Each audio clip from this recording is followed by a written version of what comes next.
Well, I'm all moved into my new place. Check out what I did with my display here. Got this Godzilla and Lit Goji shelf. A Zone Fighter shelf. And this cool shelf here that's just Godzilla merch history. It's like a museum in here. And real talk, 1000% honesty, most of the things I just showed you come from Buy.jp, the sponsor of today's video. With Buy, you can buy from dozens of stores in Japan, including the Godzilla store, and you can also bid on auctions in Japan through Buy, just like you would on an American auction site. Currency conversions, language translations, Buy takes care of all of that. They'll store everything you buy in a private warehouse until you're ready to have it all shipped to you at once. People constantly ask me where I'm getting these things. 9 times out of 10, it's Buy. I've not been secretive about this. Buy.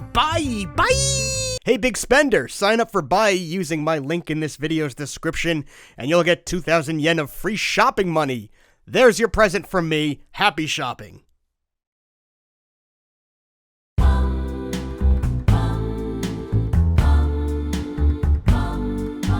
Way back in the late 1960s, Marvel Comics began publishing 13 issues of the satirical comic book Not Brand Ick. Way later, in August of 1988, they did another self-parodying comic called What The? It was exactly like the comics you'd see in magazines like Mad or Cracked, except these stories were being made by the same people who worked on the source material. Something must have been going on in 1988 because the same year Marvel launched What The, Dark Horse Comics launched a comic called Insane just a few months earlier. Insane only had 2 issues. Issue 1 published February 1988, and Issue 2 published September of 1988. Check out Issue 1 of the magazine for the incurably insane.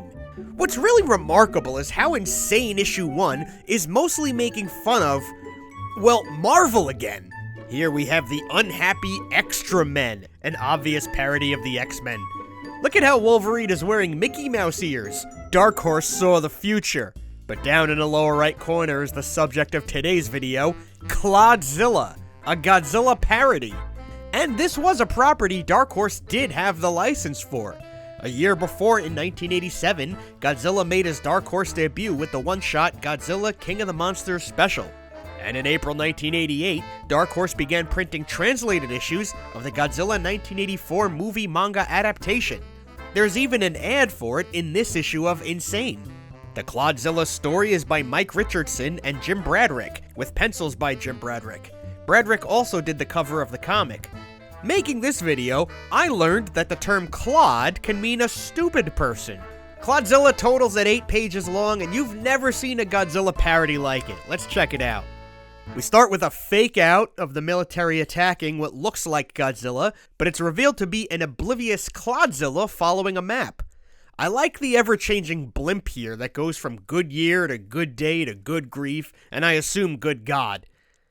It turns out Clodzilla is a country monster who's looking for his big city cousin so he can learn how to be a good monster. The cousin is never named, but the implication is strong that the cousin is the Godzilla. Besides that he looks like Godzilla, he's also referred to as King of the Monsters multiple times. And this panel has a cameo by Anguirus. This is a satire comic book, so Dark Horse could use that defense and show characters they didn't pay to license. So Clodzilla explains that he wants to learn how to smash and stomp and stuff, and Godzilla knocks some chill into him. A monster who's obviously Gamera makes fun of Clodzilla. Way later in 1996, Dark Horse would publish 4 issues of Gamera Guardian of the Universe. But here's Godzilla and Gamera having a chat way earlier, and Godzilla even fries Gamera. That'll learn him. The next box is filled with references. We have the location of Dark Horse Comics, so perhaps this story is taking place in Milwaukee. Look at this. We have King Kong, Rodan, Anguirus again, Mothra, King Ghidorah, Baragon, and a kaiju-sized Teddy Ruxpin. Teddy was the best-selling toy of the mid-1980s, so this reference is pretty on point. Godzilla warns Clodzilla that there is one monster more terrifying than himself.